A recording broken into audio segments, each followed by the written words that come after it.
Hello, my name is Ronnie, and I'm going to teach you about a very important basic verb in English.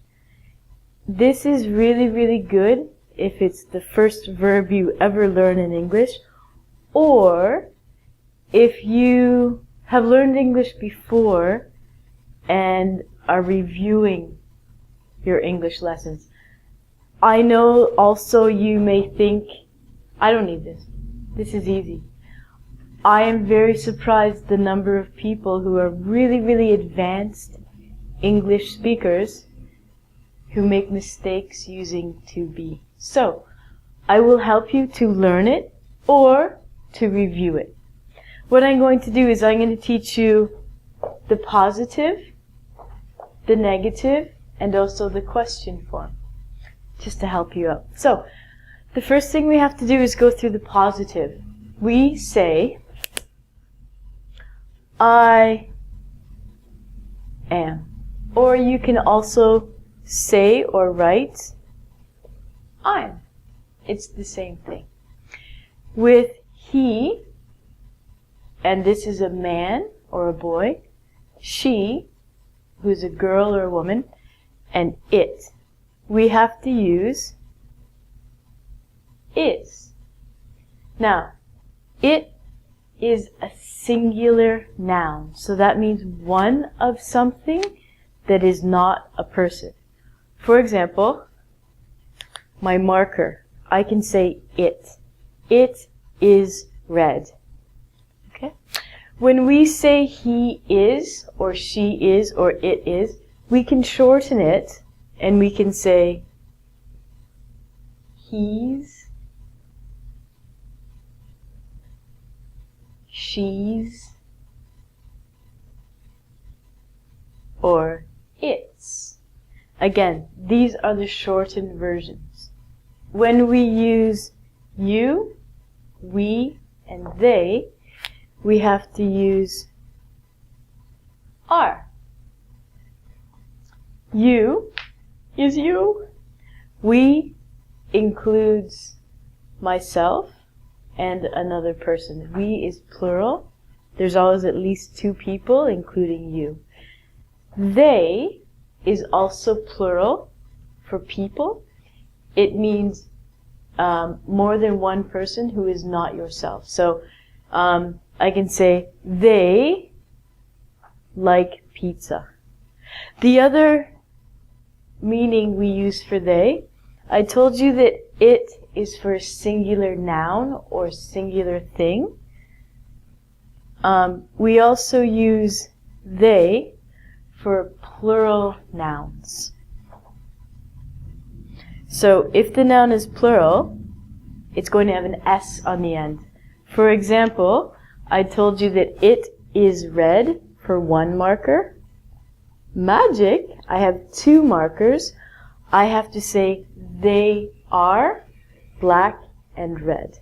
So one is it, two or more are they. We can also break these down and make them shorter when we speak or when we write. Both speaking and writing is acceptable. We say your, we're, and there. Okay? We're going to go on to the negative form of these. So this is positive, and as you can tell here, this is negative. So, positive is I am or I'm. What we're going to do with the negative is we're only going to add one word, and it is the same for all of the subjects. To make it negative, we put not. So for this one, we're going to write I'm not. Or you could say I am not. It doesn't matter. Normally, when we speak English, we would say I'm not. For he, she, and it, all we're doing is adding not with is. So I'm going to write he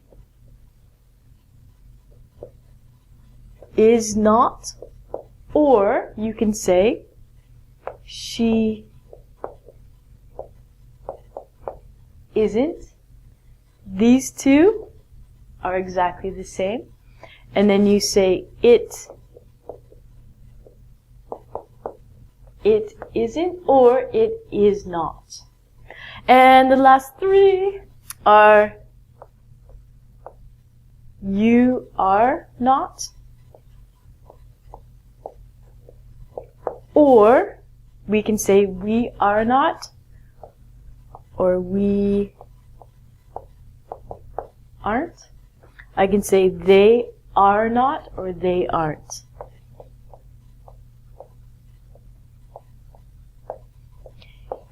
If it is difficult for you to say aren't or isn't, don't worry.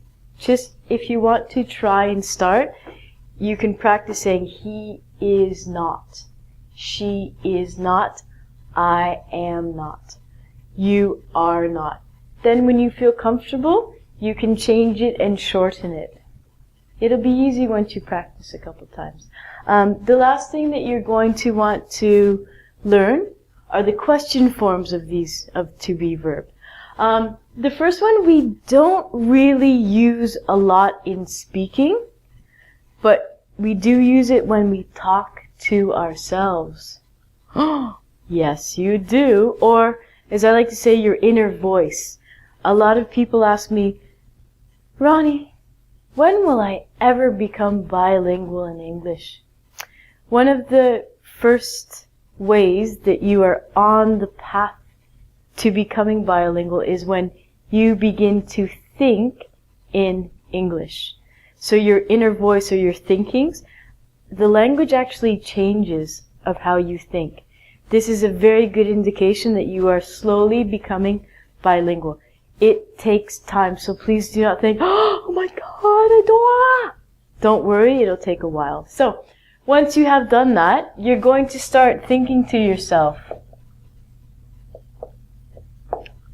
am I? Am I speaking English well? Yes, you are. When we use the question form, all we do very easily is we switch the verb and the subject.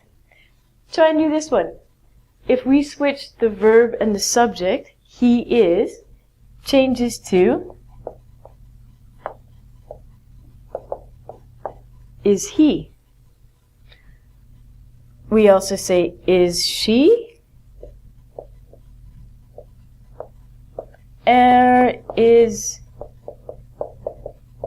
it. It's very unusual if we would start a question with, isn't it? We do say that sometimes, but it's not usual. What I want you to concentrate on is just the regular questions in the affirmative or in the positive. You are. Do you know the answer to that one or the question to that one? This one would be, are you? We are would be, are we? And plural noun, they are, would be, are they? One very important thing as well is when you're asking a question, when you're writing the question, you always need one of these beautiful things at the end called a question mark. If you don't put a question mark, it's wrong. So always remember your beautiful question mark at the end of every question. When you are speaking, the way that the listener knows you're asking a question is your voice goes up. For example, I would say, is she okay? My voice has to rise at the end so that the listener knows that I'm asking a question. If you have a question to ask me, go to ingvid.com and you can ask me. I hope you understand all of this. I am leaving. Bye.